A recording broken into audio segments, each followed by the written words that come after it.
Hey, my name's Asher. I sing and play guitar in the band Ravens and Chimes, and here we are at Bumbershoot in the lovely Seattle Center. Behind us is the Experience Music Project, and behind me is this amazing roller coaster, which I haven't ridden.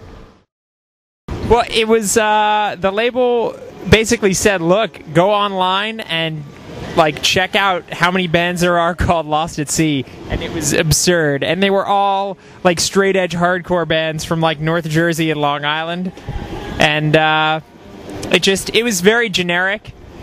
And people were constantly asking if it was the pun Lost at Sea, and that's very also jam bandish.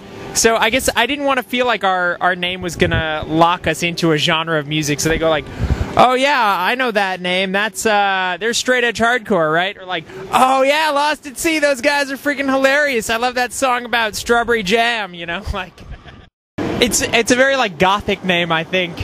Which I guess, so how silly, right? We went straight from having a name that didn't describe the style of music that we play to having a name that doesn't necessarily describe the style of music we play, but I guess that's sort of life. What was funny about it, I guess, I'm a big 19th century enthusiast, or maybe just old-timey enthusiast, and it sounded so old to me. That was why I just felt like it worked. It's sort of I don't know how, a lot of old-timey, sort of well, I mean, I guess because the Gothic era, but it's not necessarily just the Gothic era that was co-opted by the Goths. There's sort of for the most part, up until maybe literary people started taking it for their Decemberist-y type bands, you know, something like a top hat would never get worn by anyone other than the Sisters of Mercy or Slash, but let's pretend that he doesn't exist. Anyway, and even their name, the Sisters of Mercy, I know it's a Leonard Cohen song, but that name is very, if it wasn't associated with a goth band, it has that really old-timey feel to it. I think any style has its upside and its downside, and I think it tends to be that you can hear when people are doing it from an honest place and they're really doing it from the way that they see the world happens to be congruous with the way that people saw the world then. Just maybe some science fiction writers will write something that they wouldn't even consider science fiction, or political writers will write something that they don't necessarily consider allegorical of politics. It's just the way that they see the world, and it comes out through their work. And I think that that's really, no matter what your style is, what kind of music you play, that's the highest way to do it, is to really be true to how you see the world. I do have a degree in screenwriting. Yeah, this sounds really silly, but at the time, it seemed like the more practical thing to study than music. Believe it or not, I just felt I like doing music, and it was really what I wanted to do, but I didn't want to get too stuck in one place. I wanted to be able to be capable of having another craft. And I mean, luckily or hopefully that comes through in the writing, the songwriting. Hopefully that skill set can bleed through and enrich whatever it is that I end up doing. Some days are on and some days are off, of course, but that's the goal. I think that the goal is always going to be storytelling in some regard, and not necessarily obviously not every song on the record is a straightforward linear thing. You free yourself up. You can deal in allegory or poetry and that kind of stuff.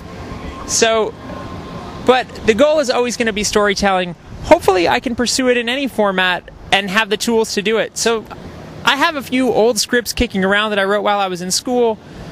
Obviously, I'm not necessarily interested in following through on them right now, but I guess I wouldn't shut the door on it. I'm open to whatever is going to happen in the future. Just excited to do the work. Yeah, to do it in a video would be cool. I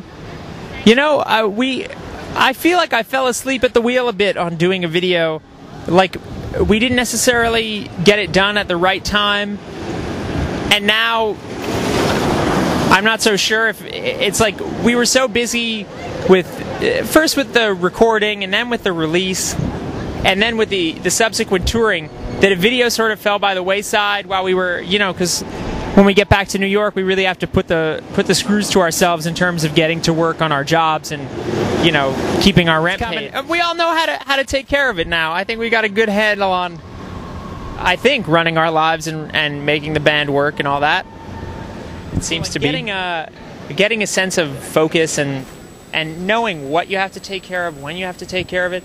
It's tough balancing that with a regular life, you know, and like friends and family relationships and all that stuff. It's really, it takes a really strong person. I'm absolutely in awe of people who can do all of that and be on drugs at the same time. Like, we have this friends band who I will not name, but they party hard. Every time I see them, they're like, just like partied the fuck out. And I just, like, I'm in awe. Like, how do you guys get up the next day at 9 a.m. to make it to the show? Like, you are champions.